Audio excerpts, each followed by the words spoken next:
Merci. De quoi cette affaire est le nom, Monsieur Semanaz? D'abord, probablement d'une faute ou d'une négligence personnelle, mais suivie d'une pantalonnade politique sur fond de règlement de compte. Ça ne trompe personne, il faut bien être clair. Disons, le règlement de compte dépasse votre personne. Vous l'avez bien compris. Il y a d'abord, si j'ai bien lu, la majorité municipale de Saint-Martin-d'Hers qui saisit l'occasion pour se débarrasser de vous, il faut dire les choses comme elles sont, ce qui prouve d'ailleurs que l'image que donne la gauche en général, de la convivialité, de l'entente, etc., cache des vérités bien différentes, mais cette même majorité qui vous exclut, et si j'ai bien compris d'autres, parce que j'ai lu des déclarations d'adjoints au maire démissionnaires, peu importe, c'est des règlements de compte internes à la gauche et à l'extrême gauche, mais cette même majorité de gauche, ça a été dit à l'instant, elle a accepté que vous soyez élu avec elle, alors que vous n'habitiez plus Saint-Martin-d'Hers, et que, comme vous l'avez écrit dans votre lettre encore ce matin, c'était connu de tout le monde. Que vous aviez fait construire, que vous étiez installé, que c'était connu de tous, parce que pour expliquer que votre fils est légalement installé dans votre domicile, vous expliquez que vous êtes parti très tôt, à la connaissance de tout le monde, et j'imagine que les élus de Saint-Martin-d'Hers, évidemment, j'imagine pas, ils le savaient. Donc ça pose d'ailleurs la question de la légalité de votre élection. Je ne sais pas si vous étiez toujours contribuable, mais j'ai l'impression qu'après toutes les déclarations que je lis, non. Mais bon, ce qui m'intéresse, c'est qu'une majorité de gauche, à un moment donné, ferme les yeux, et puis à un autre moment, les ouvre très fort, ce qui explique quand même la situation. Mais moi, je voudrais rappeler ici qu'il y a un autre élu qui s'appelle M. Coigny à Sassenage, qui, pour avoir signé un appartement d'urgence qu'occupait sa fille à laquelle elle avait droit, et qui, si ça avait été signé par un adjoint, il serait toujours maire, il a été déclaré inéligible. Il y a quand même, dans la hiérarchie de l'organisation de la justice et des émotions, des différences. Et puis, il y a, je reviens d'entendre M. Coiffard, qui vient de dire, lui, au nom du groupe des Verts et LFI, donc, qu'il ne faut pas se substituer à la justice. Parce que M. Semanaz n'a aucune procédure judiciaire, ce qui est vrai, si j'ai bien compris, et donc il ne faut pas se substituer à la justice. Mais M. Coiffard, on a fait partir un député sans justice, un député qui a abandonné son mandat, qui est resté 3 mois, le brave étudiant professionnel, là, Hugo Prévost, aucune affaire judiciaire. On lui a fait abandonner son mandat. Alors, quelle est la jurisprudence de votre groupe, là? Comment ça marche? À partir de quand c'est bien, c'est pas bien?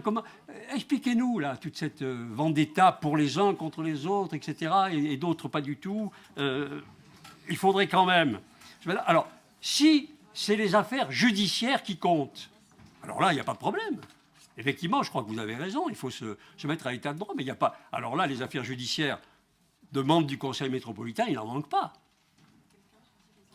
On a la chance d'avoir Éric Piolle, Elisa Martin, vous-même, Monsieur le Président, qui avez les affaires judiciaires.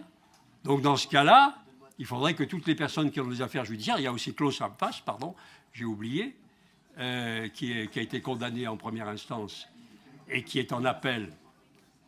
Donc, alors pourquoi donc tous ceux-là ne sont pas mis en cause? Je veux dire, et j'ajoute d'ailleurs, pour être tout à fait clair, puisqu'on a parlé de la justice, que s'agissant d'Éric Piolle et d'Elisa Martin, je veux dire ici qu'on a connu un candidat à la présidence de la République, François Fillon, qui a été dénoncé par le Canard enchaîné.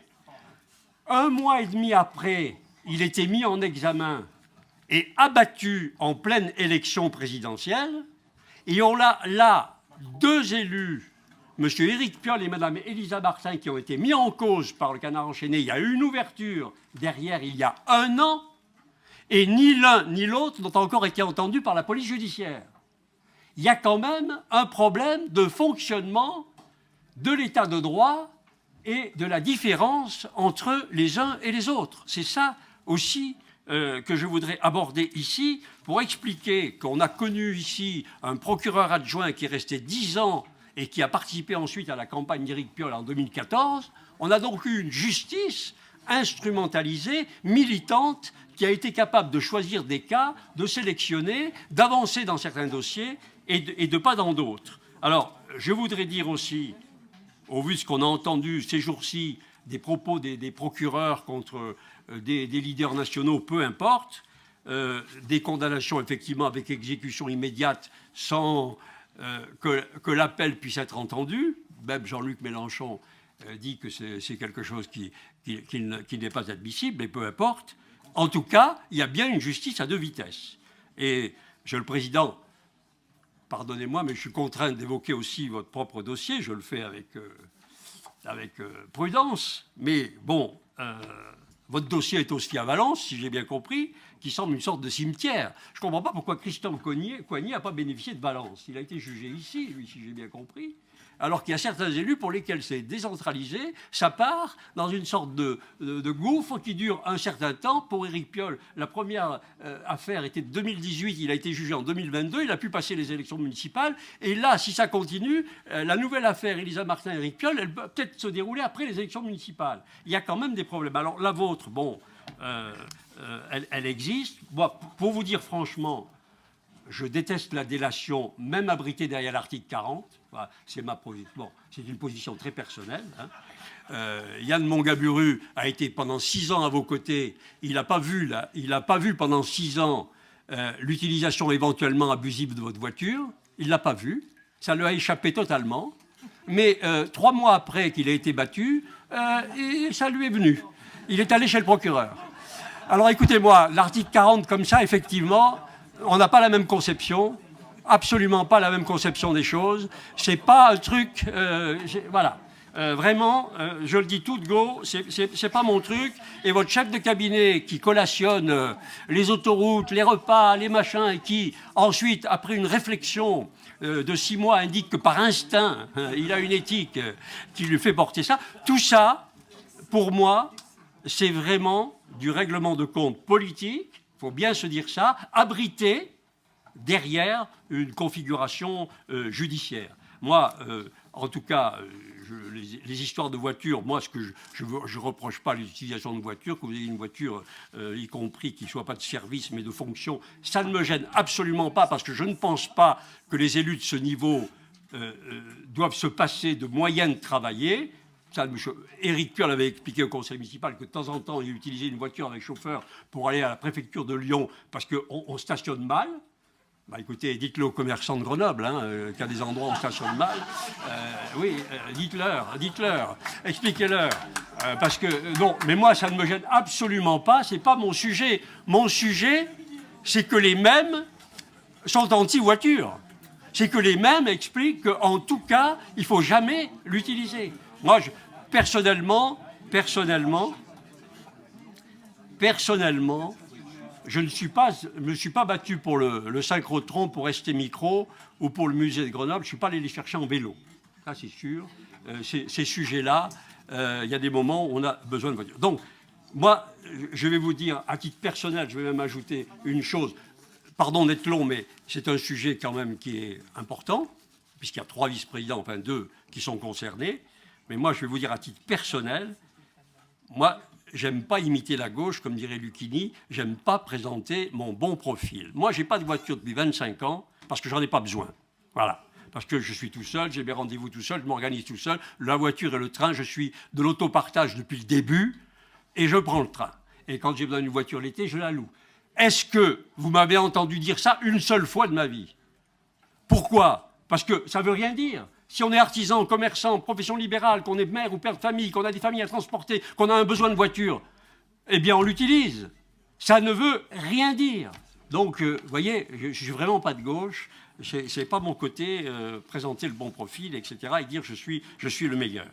Mais ce que je veux vous dire à cette occasion, c'est que votre proposition de couper la tête à Thierry Semanaz revient à faire fonctionner le conseil métropolitain au gré des comités d'éthique décidé par les élus. Très bien. Donc à la tête du client. Des élus jugent des élus. Pendant que le système judiciaire, lui, allonge, protège des élus dans un entrelac d'intérêts que je n'ai jamais tout à fait compris, mais qui prouve quand même qu'il y a une problématique grenobloise dans ce domaine. Et moi, je trouve très étrange de ne rien entreprendre contre des élus qui sont mis en cause par la justice et de traiter les cas, ici ou là, de l'un ou de l'autre. Alors, Monsieur le Président, pardon d'avoir été un peu long, mais pour moi, il n'y a que deux solutions.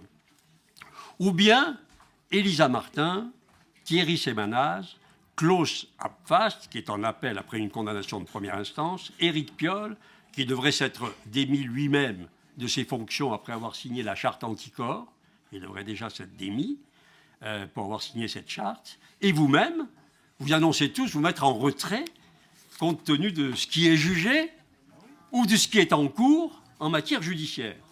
Ou alors, vous demeurez un pack très soudé qui affronte ces éventuels manquements à la probité, s'il y en a, tels qu'ils sont définis par la justice, afin de préparer encore vos alliances municipales sur le dos de nos concitoyens, en passant l'éponge sur les fautes de tous. C'est la raison pour laquelle notre groupe, le nôtre, outre que personnellement, avec ce que j'ai vécu, je ne me joins plus jamais à la meute quand elle est contre quelqu'un. Plus jamais. C'est un principe. Plus jamais. Parce que j'estime, je sais ce que c'est, et je trouve qu'on ne s'honore pas à participer à la meute. Outre cela, je ne participe pas non plus au tir sélectif aux pigeons. Parce que ce tir sélectif aux pigeons, il protège le gros gibier. Et sur le plan politique, sur les vice-présidences, j'en termine là-dessus. Pour moi, il est incompréhensible que le groupe donc Vert LFI ait exfiltré M. Semanaz de son groupe pour pouvoir répondre aux concitoyens s'ils sont attaqués sur le cas Semanaz. Ah, mais il n'est pas dans notre groupe. Il n'est plus avec nous, il n'a rien à voir avec nous. Ça, c'est pour les lecteurs. Et puis, à l'intérieur, on veut garder la vice-présidence. Ça rejoint le dehors-dedans de ce matin. Et puis, j'ajoute que les mêmes qui expliquent à longueur de communiqué que la majorité du SMAG est une majorité de droite libérale à laquelle, Monsieur le Président, vous appartenez, si j'ai bien compris, la majorité de droite libérale autour de Monsieur Laval. Alors les mêmes qui condamnent cette majorité de droite libérale veulent y entrer à tout prix ou y rester. Il y a quand même un problème politique, il va falloir à un moment donné qu'il y ait un peu de cohérence dans tous ces propos. Voilà, Monsieur le Président, ce que je voulais dire, pour partie, car j'aurais eu beaucoup d'autres choses à dire, mais je ne peux pas être plus long, malheureusement. Merci de votre attention.